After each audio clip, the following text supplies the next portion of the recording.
You are now tuned into Ignorant Bliss, quick hit. Yo, hold fast. This is a spoiler review. Mass spoilers. Be warned. So, got another review for you. This one is about the new Kathryn Bigelow film, Detroit. It is based on the real events of the Algiers motel incident during the 1967 Detroit riots, wherein 3 young black males were killed by 3 white police officers after a failed raid on said hotel after presumed sniper fire during the riots. 7 others were also beaten, including 2 of those were 2 white women. So, Kathryn Bigelow is a great filmmaker. She made one of my favorite films of all time, Point Break, another one, Strange Days, Hurt Locker, banger, Zero Dark 30, pretty damn good. This film is excellently made. The cast and crew did an amazing job. They picked great angles, great use of sound and music, amazing performances. It hit all the right notes. You know, high class cinema. Can't call it Oscar bait because it comes out in summertime. It's you could basically call it like a nice alternative to the tentpole fare of the summer cinema. This, along with Dunkirk, both films tackling real events with real people suffering from long in the past of the 20th century. But in the end, no matter how well it is, this movie, I have problems with it. I saw this movie in a pretty packed theater. It's a weird thing now, seeing these movies, seeing movies in general in like a critical space, and seeing these movies with other black press people and critics that are still fewer than the white critics. And you're sitting there and you're seeing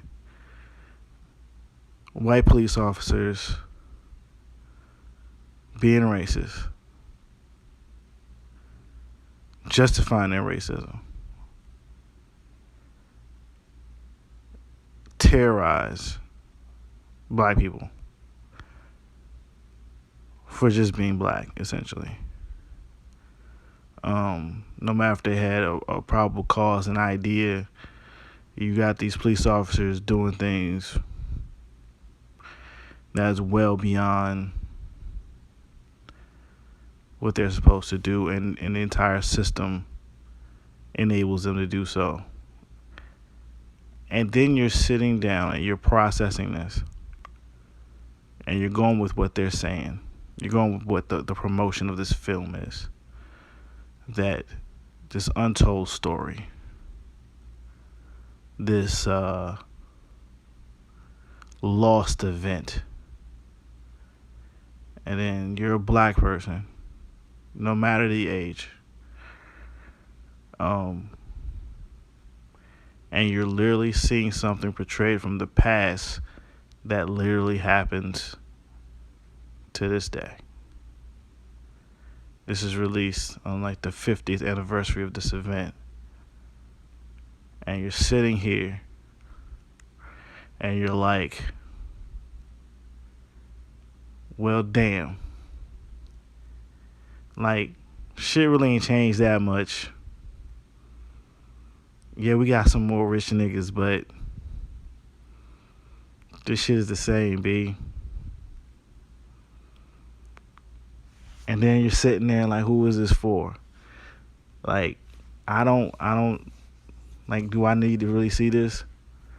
Like, is this some lost thing? Like, couldn't I have just gotten by like a really good frontline episode on PBS about this event with like interviews from the people, showing me some pictures, some badass narration from that frontline narrator,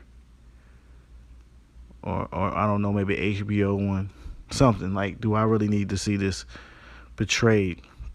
Do I really need to see people beaten? Do I really need to see Anthony Mackie beaten up and called a pimp when he just got home from Vietnam? Really?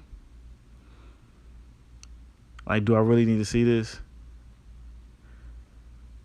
Like, is this actually for me? Or is this basically for white liberals to watch and celebrate this story being shown? All these black actors giving these great performances on screen, and for this to get nominated for a ton of awards as they basically watch more black pain and traumatic experiences as theater. At what point is this shit just isn't Oedipus or the Iliad or whatever other Greek tragedy or Shakespearean tragedy for them? Because today, as much as they can say they know it exists, they really don't live it. How much of it is just some type of weird voyeurism? How much do we have to sit through? Like, I can't even really tell, let's say, some of my millennial friends that they should go see this. Like, I don't feel, it feels irresponsible. You know, as much as we, sometimes the older folks joke, and I guess I could probably put myself in the older folk because I'm in that weird blendy period between millennial and Generation X about things like trigger warnings. I make those jokes too. I'm sitting doing this movie, it's like, they can't take this. They gotta see black people being shot on Facebook. Like, who is this for? Like, it's not even, to me, comparable to when we watch a Holocaust film, because at a certain point, it's Jewish people making a story about the shit Jewish people went through for them, and to not let other people forget. But some of this stuff, but they also get to make a whole other different types of movies. But for the most part, as a young, great new rapper Vince Staples said, all they sell us is black trauma. How much trauma we want to sit through? Like, it's tiring. It's exhausting. That film is exhausting. I don't understand the point to this film. And I don't know if any of the actors can tell me the point without me countering said point with what I just said. I do want to know why Kathryn Bigelow made this film. Like, really, I want to question her.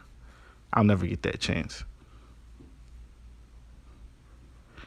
I don't know. I haven't read no reviews about it, but I expect the celebratory facts from the A.O. Scotts and the people with the Chicago Tribune and the Entertainment Weeklies and the Rolling Stones and the New Yorker.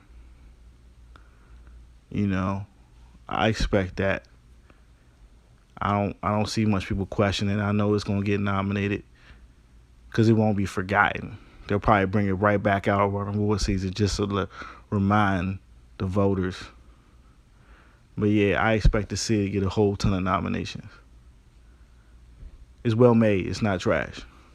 It's not trash. But for your mental health, should you see, especially if you're black, I don't think so. Go watch Girls Trip or something.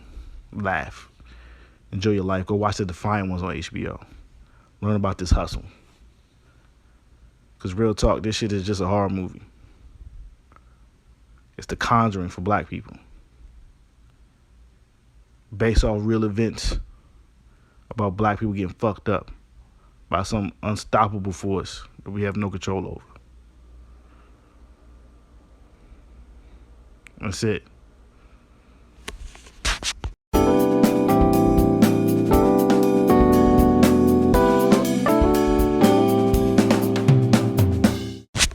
So, ignorantbliss.com, ignorant-bliss.com is where you can check out my main podcast. This is on iTunes. That's on iTunes. Just search Ignorant Bliss. Or I should basically just say Apple Podcast now. You know, I like to be fancy. Twitter is IGBL Podcast. Ignorant Bliss Podcast. On Facebook, Ignorant Bliss Podcast at gmail.com. If you want to contact me, talk to the show, you can comment on this as well. I'm at Julian Lytle, LYTLE, on all social media. So, hope you enjoyed. Deuce.